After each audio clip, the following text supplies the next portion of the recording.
Itu sunnahnya ya Bu. Kemudian apa lagi Bu? Memakai wangi-wangian. Kalau untuk perempuan, walaupun dianjurkan pakai wangi-wangian, jangan yang menyengat. Minimal karena kita mau berkumpul dengan orang banyak, orang samping kanan kita itu merasa segar dengan bau kita. Kemudian, ya jangan yang habis masak lontong tadi tuh dipakai juga. Oh, bawang ya Bu ya. Kemudian yang ketiga, pakai pakaian yang terbaik. Di lemari ini mana yang paling baik ya? Itu yang dipakai. Walaupun tidak baru. Tapi kita Masya Allah yang terbaik baru lagi. Ya kan? Hah? Nah mahal lagi Alhamdulillah. Itu namanya mengistimewakan hari yang istimewa. Kemudian sunnahnya apalagi Bu? Jalannya memang kalau bisa ya jalannya tempatnya itu yang berbeda. Misalnya Bu Epi itu kan dari Pelamboyan ya. Bu Epi misalnya kan jalannya itu tuh yang jalan setapak tuh kan. Ah besok ke sana lagi. Pulangnya baru ke situ. Ya kan? Nah, itu sunnah ya kan Bu. Kalau sunnah kita kerjakan dia dapetin pahala lebih. Tapi kalau enggak ya rugi aja gitu enggak dapetin pahala. Itu memakai wangi-wangian kemudian berpakaian yang paling baik. Bu, kenapa kalau sholat Idul Adha mana lebih pagi Bu? Sholat Idul Adha atau sholat Idul Fitri? Mana lebih pagi? Idul Adha lebih pagi. Kenapa dipagikan?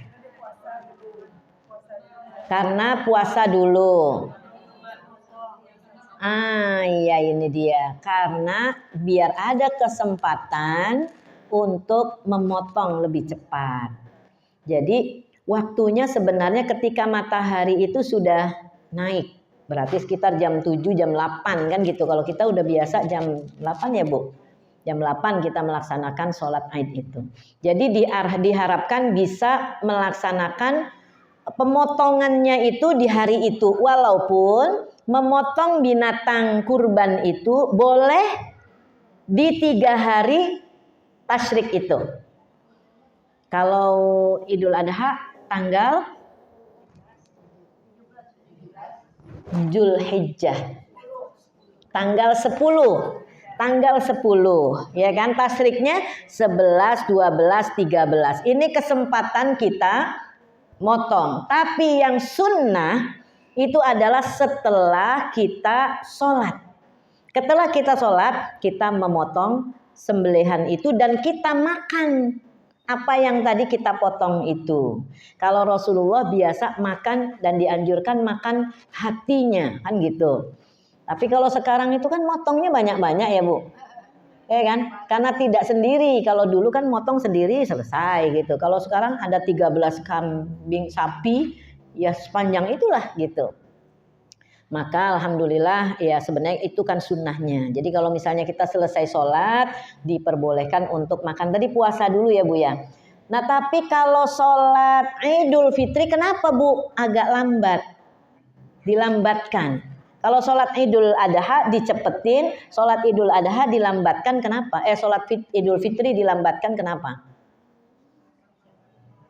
Kenapa Bu Lis?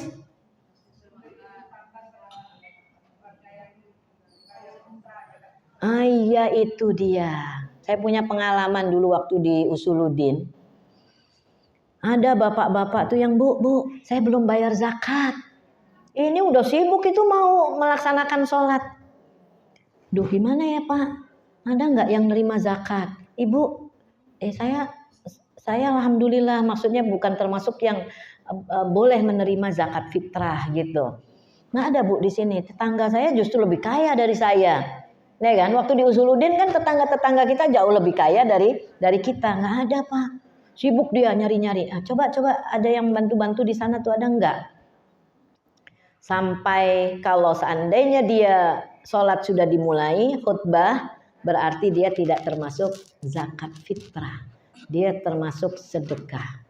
Jadi makanya diperlambat supaya tadi yang belum sempat tadi itu dia bayarkanlah sebelum orang naik ke mimbar. Karena kalau sudah naik maka dia tidak termasuk zakat fitrah.